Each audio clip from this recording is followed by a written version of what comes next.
ರಾಜ್ ನ್ಯೂಸ್ಗೆ ಸ್ವಾಗತ. ಇದೀಗ ಹೆಡ್ಲೈನ್ಸ್. ಭಾಷಿ ಶಾಲೆಯ ತರಗತಿ ಗೋಡೆಯಲ್ಲಿ ಕಂಡುಬಂದ ಬಿರುಕು. ತರಗತಿಗಳನ್ನು ದೇವಸ್ಥಾನಕ್ಕೆ ಸ್ಥಳಾಂತರ ಮಾಡಿದ ಬಿಇಒ ನಾಗರಾಜ್ ನಾಯ್ಕ್. ರಾಜ್ ನ್ಯೂಸ್ ಕರಾವಳಿ ಇಂಪ್ಯಾಕ್ಟ್ ಕೆಲಸ ಪರ್ಫೆಕ್ಟ್. ವರದಿಗೆ ಸ್ಪಂದಿಸಿ ಸಮಸ್ಗಿ ರಸ್ತೆ ದುರಸ್ತಿಪಡಿಸಿದ ರಾಷ್ಟ್ರೀಯ ಹೆದ್ದಾರಿ ಪ್ರಾಧಿಕಾರ. ಯುವ ವೈದಿಕರು ಹೆಚ್ಚೆಚ್ಚು ವೈದಿಕ ಗೋಷ್ಠಿಯಲ್ಲಿ ಪಾಲ್ಗೊಳ್ಳಬೇಕು. ಸ್ವರ್ಣವಲ್ಲಿಯ ಹಸಿರು ಶ್ರೀ. ಶಿರೂರ್ ಗುಡ್ಡ ಕುಸಿತದಲ್ಲಿ ಕಣ್ಣೀರ ಹೊಳೆ ಹರಿಸುತ್ತಿರುವ ಮೃತಪಟ್ಟವರ ಕುಟುಂಬದವರು. ಮೃತರ ಆತ್ಮಕ್ಕೆ ಶ್ರದ್ಧಾಂಜಲಿ ಸಲ್ಲಿಸಿದ ರಾಜ್ ನ್ಯೂಸ್ ಕರಾವಳಿ. ಬಡ ಯುವಕನ ಶವ ತರಲು ಮಾನವೀಯತೆ ಮೆರೆದ ಶಾಸಕ ಭೀಮಣ್ಣ ನಾಯ್ಕ್.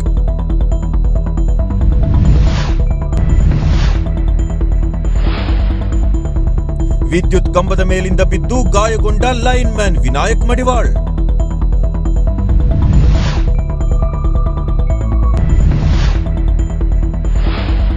ಶಿರಸಿ ಕೆನರಾ ಬ್ಯಾಂಕ್ನಿಂದ ನಡೆದ ಸಾಲ ಮೇಳ.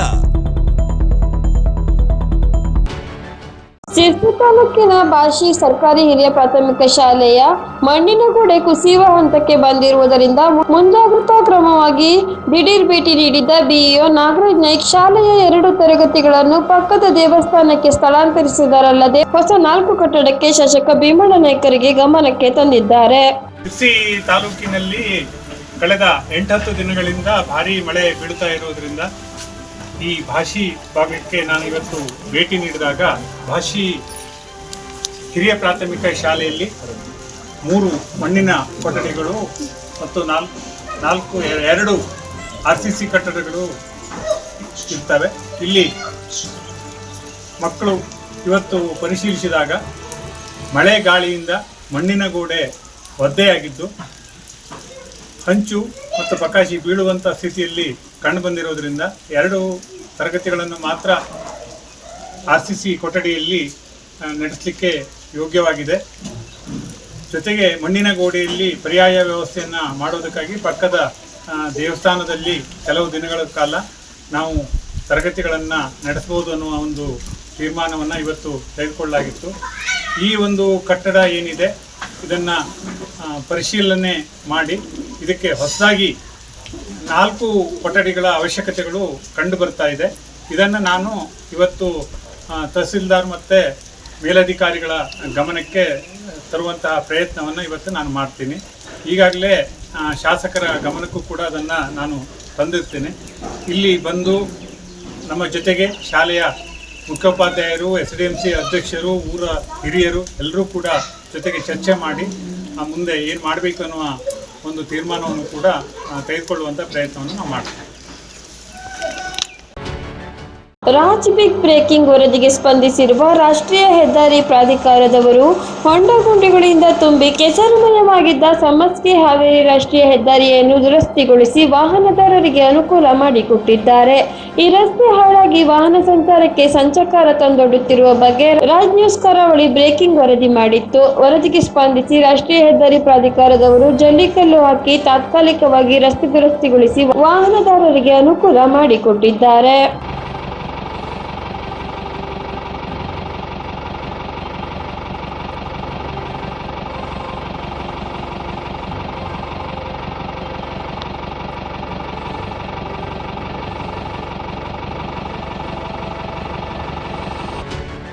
ಯುವ ವೈದಿಕರು ಹೆಚ್ಚೆಚ್ಚು ವೈದಿಕ ಗೋಷ್ಠಿಗಳಲ್ಲಿ ಪಾಲ್ಗೊಳ್ಳಬೇಕು ಎಂದು ಸೋಮವಾರ ಸ್ವರ್ಣವಲ್ಲಿ ಮಹಾಸಂಸ್ಥಾನದ ಮಠಾಧೀಶ ಶ್ರೀ ಮಗ ಜಗದ್ಗುರು ಶಂಕರಾಚಾರ್ಯ ಶ್ರೀ ಗಂಗಾಧರೇಂದ್ರ ಸರಸ್ವತಿ ಮಹಾಸ್ವಾಮೀಜಿ ನುಡಿದರು. ಅವರು ಸೋಮವಾರ ಸ್ವರ್ಣವಲ್ಲಿಯಲ್ಲಿ ನಡೆದ ವೈದಿಕ ಗೋಷ್ಠಿ ಸಾನ್ನಿಧ್ಯ ನೀಡಿ ಆಶೀರ್ವಚನ ನೀಡಿದರು. ಇಂತಹ ಗೋಷ್ಠಿಯಲ್ಲಿ ಇನ್ನೂ ಹೆಚ್ಚು ವೈದಿಕರು ಭಾಗವಹಿಸುವ ಹಾಗೆ ಆಗಬೇಕು. ಇದರಿಂದ ವೈದಿಕ ಕರ್ಮಗಳಲ್ಲಿ ಅನೇಕ ತಪ್ಪು ಹೆಜ್ಜೆಗಳನ್ನು ಇಡುವುದು ತಪ್ಪುತ್ತದೆ. ಕರ್ಮಗಳನ್ನು ಶಾಸ್ತ್ರೀಯವಾಗಿ ನಡೆಸಲು ವೈದಿಕರು ಶಕ್ತರಾಗುತ್ತಾರೆ ಎಂದರು. ಇಂತಹ ಗೋಷ್ಠಿಯಲ್ಲಿ ಭಾಗವಹಿಸುವುದರಿಂದ ಸಮಾಜವು ಧರ್ಮ ಮಾರ್ಗದಿಂದ ವಿಮುಖ ಹೊಂದುತ್ತಿರುವುದನ್ನು ತಪ್ಪಿಸಬಹುದು. ಇಂತಹ ಗೋಷ್ಠಿಗಳು ಒಳ್ಳೆಯ ಸಾಧನ. ಒಟ್ಟಿಗೆ ಸೇರಿ ನಿರಂತರವಾಗಿ ಚಿಂತನೆ ಮಾಡುವುದರ ಮೂಲಕ ಅನೇಕ ಗೊಂದಲಗಳನ್ನು ನಿವಾರಿಸಿಕೊಳ್ಳಲು ಸಾಧ್ಯ ಎಂದರು. ಸ್ವರ್ಣವಲ್ಲಿ ಮಠದ ಕಿರಿಯ ಸ್ವಾಮೀಜಿಗಳಾದ ಶ್ರೀ ಆನಂದ ಬೋಧೇಂದ್ರ ಸ್ವಾಮೀಜಿ ಸಾನ್ನಿಧ್ಯವನ್ನು ನೀಡಿದ್ದರು. ಉತ್ತರ ಕನ್ನಡ ಜಿಲ್ಲೆ ತನ್ನ ಗರ್ಭದಲ್ಲಿ ಅನೇಕ ದುರಂತಗಳನ್ನು ಕಂಡಿದೆ. ಇದರಲ್ಲಿ ಬಹುತೇಕ ದುರಂತಗಳನ್ನು ಕೇಳಿದವರ, ನೋಡಿದವರ, ಉಸಿರಿರುವವರೆಗೂ ಮರೆಯದ ಘಟನೆಗಳಾಗಿದೆ. ಅಂತಹ ಒಂದು ಎಂದೂ ಮರೆಯದ ಮಹಾ ದುರಂತಗಳಲ್ಲಿ ಅಂಕೋಲಾ ತಾಲೂಕಿನ ಶಿರೂರಿನಲ್ಲಿ ನಡೆದ ಗುಡ್ಡ ಕುಸಿತದ ದುರ್ಘಟನೆಯೂ ಒಂದು. ಈ ದುರ್ಘಟನೆಯಲ್ಲಿ ಗುಡ್ಡ ಕುಸಿದು ಮಣ್ಣಿನಡಿಯಲ್ಲಿ 15ಕ್ಕೂ ಹೆಚ್ಚಿನ ಮಾನವ ದೇಹಗಳು ತೇಲಿ ಗಂಗಾವಳಿಯ ಪಾತಾಳಕ್ಕೆ ಸೇರಿ ಅಲ್ಲಿಂದ ಸಮುದ್ರದ ಪಾಲಾಗಿವೆ. ಈ ಮೃತದೇಹಗಳನ್ನು ಹುಡುಕಲು ಅನೇಕ ತಂತ್ರಜ್ಞಾನ ಯುದ್ಧ ಸೈನಿಕರು ಬಂದರು. ಕೆಲವೊಂದು ದೇಹಗಳು ಘಟನೆ ನಡೆದು ವಾರವಾದರೂ ಇದುವರೆಗೂ ಸಿಕ್ಕಿಲ್ಲ. ಇದರಿಂದ ಗುಡ್ಡದಷ್ಟು ನೋವು ಅನುಭವಿಸುತ್ತಿರುವ ತನ್ನವರನ್ನು ಕಳೆದುಕೊಂಡಿರುವ ಸಿಬ್ಬಂದಿಗಳು ಸರ್ಕಾರದಿಂದ ಸಿಗುವ ಪರಿಹಾರವನ್ನು ಧಿಕ್ಕರಿಸಿ ನಮಗೆ ಪರಿಹಾರದ ಬದಲಾಗಿ ಮೊದಲು ನಮ್ಮವರ ಮೃತದೇಹವನ್ನು ಹುಡುಕಿಕೊಡಿ ಎಂದು ಕಣ್ಣೀರು ಹಾಕುತ್ತಿದ್ದಾರೆ. ಈ ದೃಶ್ಯ ಕನ್ನಡ ದೇಹವನ್ನು ಕರಗಿಸುವಂತಿದೆ. ರಾಜ್ ನ್ಯೂಸ್ ಕರಾವಳಿ ಗುಡ್ಡ ಕುಸಿತದಲ್ಲಿ ಜೀವವನ್ನೇ ಕಳೆದುಕೊಂಡ ಅಮಾಯಕರ ಆತ್ಮಕ್ಕೆ ಶಾಂತಿ ನೀಡಲೆಂದು ಭಗವಂತನಲ್ಲಿ ಪ್ರಾರ್ಥಿಸುತ್ತದೆ ಮತ್ತು ಸರ್ಕಾರ ಕೂಡಲೇ ಮೃತರ ಬಡ ಕುಟುಂಬಕ್ಕೆ ಸಾಧ್ಯವಾದಷ್ಟು ಹೆಚ್ಚಿನ ಪರಿಹಾರ ನೀಡಲೆಂದು ಆಗ್ರಹಿಸುತ್ತದೆ.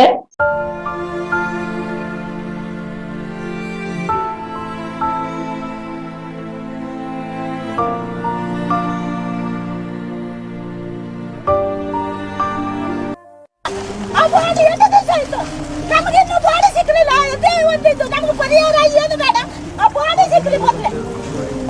ಆ ಸೈಡಿಂದ ಈ ಸೈಡ್ ಓಡಿ ಬರ್ತಾ ಇದ್ದ ನನ್ನ ಹುಡುಗನ ಇಲ್ಲಿಂದ ಮನೆಯಿಂದ ಓಡಿ ನನ್ನ ಹುಡುಗನ ಅಂತ ತಪ್ಪಿಸ್ಕೊಂಡೆ. ನಂಗೆ ಇವ್ರದ್ದು, ನನ್ನ ಭಾವನವ್ರದ್ದು, ನನ್ನ ಅಕ್ಕಂದಲ್ಲ, ನಂಗೆ ಆವತ್ತಾರ ಲಕ್ಷ್ಯನೇ ಬರಲಿಲ್ಲ ಸರ್. ನಾವು ಒಳಗಿಂದ ಓಡಿ ಬರುವಾಗ ಇಲ್ಲೆಲ್ಲ ನೀರು ಹಾರ್ತಾ ಇತ್ತು ಮೇಲೆ. ಮತ್ತು ಮಕ್ಕಳು ಆಡ್ಲಿಕ್ಕೆ ಹೋಗಿದ್ರು ಇಲ್ಲಿ ಬೈಲಲ್ಲಿ.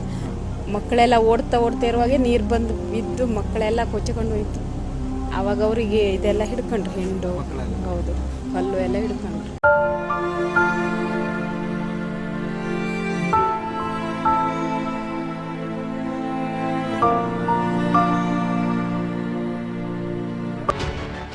ಅನಾರೋಗ್ಯದಿಂದ ಬೆಂಗಳೂರಿನಲ್ಲಿ ಮೃತಪಟ್ಟ ಸಿರ್ಸಿ ತಾಲೂಕಿನ ಕೋಳಿಗಾರಿನ ಬಡ ಯುವಕ ವಿಶ್ವನಾಥ್ ಗೋಪಾಲ್ ಪೂಜಾರಿ ಈತನ ಶವ ಆಂಬ್ಯುಲೆನ್ಸ್ ಮೂಲಕ ಸಿರ್ಸಿಗೆ ತರಲು ಶಾಸಕ ಭೀಮಣ್ಣ ನಾಯ್ಕರು ಸಹಾಯ ಮಾಡುವ ಮೂಲಕ ಮಾನವೀಯತೆ ಮೆರೆದಿದ್ದಾರೆ.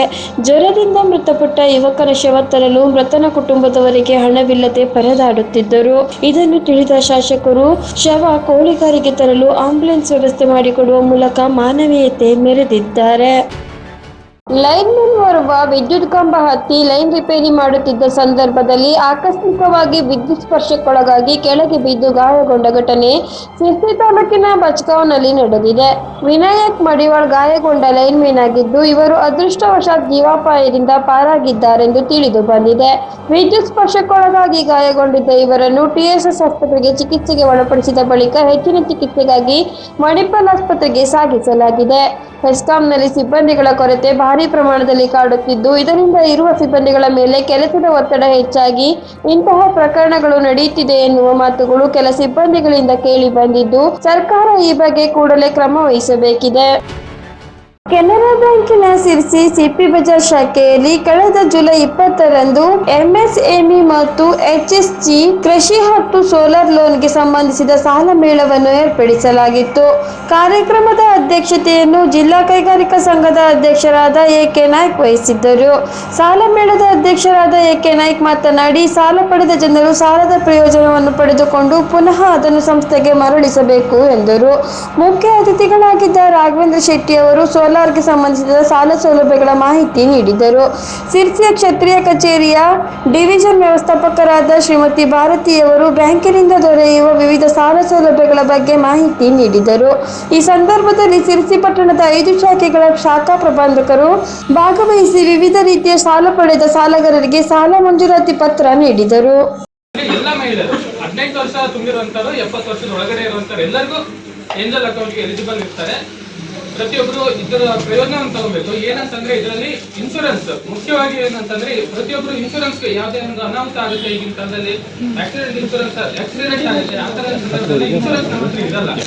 ಅವಾಗ ನಾವು ನಾವೇ ಹಾಸ್ಪಿಟಲ್ ಬಿಲ್ನ ನಾವೇ ಕಟ್ಟಬೇಕಾಗುತ್ತೆ, ಕೈಯಿಂದ ಕಟ್ಟಬೇಕಾಗುತ್ತೆ. ಬಟ್ ಕೆನರಾ ಬ್ಯಾಂಕ್ ಏನ್ ಮಾಡಿದೆ ಅಂತಂದ್ರೆ ಹೊಸದಾಗಿ ಒಂದು ಪ್ರಾಡಕ್ಟ್ ನ ಲಾಂಚ್ ಮಾಡಿದೆ ಮಹಿಳೆಯರಿಗೋಸ್ಕರ. ಇಲ್ಲಿರುವಂತಹ ಎಲ್ಲ ಮಹಿಳೆಯರು ಎಲಿಜಿಬಲ್ ಇದ್ದೀರಾ. ಇಲ್ಲಿ ನಮ್ಮ ಕೆನರಾ ಬ್ಯಾಂಕ್ ನ ಯಾವುದೇ ಶಾಖೆಯಲ್ಲಿ ಕೂಡ ನೀವು ಏಂಜಲ್ ಅಕೌಂಟ್ ನ ಓಪನ್ ಮಾಡ್ಬೋದು. ಅಕೌಂಟ್ ಅಲ್ಲಿ ನೀವು ಮಿನಿಮಮ್ ಬ್ಯಾಲೆನ್ಸ್ ನ ಇಡಬೇಕಾಗುತ್ತೆ. ಮಿನಿಮಮ್ ಬ್ಯಾಲೆನ್ಸ್ 5,000 ಇಡಬೇಕಾಗುತ್ತೆ. ಬಟ್ ಅದನ್ನ ನೀವು ಒಂದಿನ ಇಡಕ್ಕಾಗಿಲ್ಲ ಅಂದ್ರೆ ತೊಂದರೆ ಇಲ್ಲ. ಮಂತ್ಲಿ ಅವರೇಜ್ ನೀವು ಒಂದಿನ 10,000 ಇಡ್ತೀರಾ ತೆಗಿತೀರಾ ಅಂತ ಮಾಡಿದ್ರು ನಿಮ್ಗೆ ಈ ಇನ್ಶೂರೆನ್ಸ್ ಕವರೇಜ್ ಸಿಗುತ್ತೆ. ಆಕ್ಸಿಡೆಂಟಲ್ ಇನ್ಶೂರೆನ್ಸ್ ಕವರೇಜ್ 8 ಲಕ್ಷದವರೆಗೆ ಇರುತ್ತೆ. ಮತ್ತೆ ಕ್ಯಾನ್ಸರ್ ಸ್ಪೆಷಲ್ ಆಗಿ ಯಾರು ಕೂಡ ಕ್ಯಾನ್ಸರ್ಗೆ ಇನ್ಶೂರೆನ್ಸ್ ನ ಕೊಡಲ್ಲ, ಅದು ಫ್ರೀ ಆಫ್ ಕಾಸ್ಟ್ ಅಲ್ಲಿ. ಇದರಲ್ಲಿ ಯಾವುದೇ ಪ್ರೀಮಿಯಂ ಅಂತ ಇರಲ್ಲ. ನೀವು ಮಿನಿಮಮ್ ಬ್ಯಾಲೆನ್ಸ್ ನ ಮೇಂಟೈನ್ ಮಾಡಿದ್ರೆ ಸಾಕು, ನಿಮ್ಗೆ ಇನ್ಶೂರೆನ್ಸ್ ಇದು ಆಟೋಮೆಟಿಕ್ ಆಗಿ ಆಕ್ಟಿವ್ ಆಗಿರುತ್ತೆ. 3 ಲಕ್ಷದವರೆಗೆ ನೀವು ಕ್ಯಾನ್ಸರ್ ಪೇಷಂಟ್ಗೂ ಕೂಡ ಇನ್ಶೂರೆನ್ಸ್ ಇದರಲ್ಲಿ ಸಿಗುತ್ತೆ. ಪ್ರತಿಯೊಬ್ಬರು ಇದರ ಲಾಭ ಅಂತ ತಗೊಳ್ಳಿ. ಇದಲ್ದೇನೆ ಈಗ ಸಪೋಸ್ ಲಾಕರ್ ಫೆಸಿಲಿಟಿ ನಮ್ಮಲ್ಲಿ ಇದೆ, ಅದನ್ನ ಬಳಸ್ತೀರಾ ಅಂತಂದ್ರೆ ಅದರಲ್ಲಿ ಕನ್ಸೆಷನ್ ಇರುತ್ತೆ. ಇಲ್ಲಿಗೆ ವಾರ್ತಾ ಪ್ರಸಾರ ಮುಕ್ತಾಯವಾಯಿತು. ಮುಂದಿನ ವಾರ್ತೆಗಳೊಂದಿಗೆ ಸಿಗೋಣ. ನಮಸ್ಕಾರ.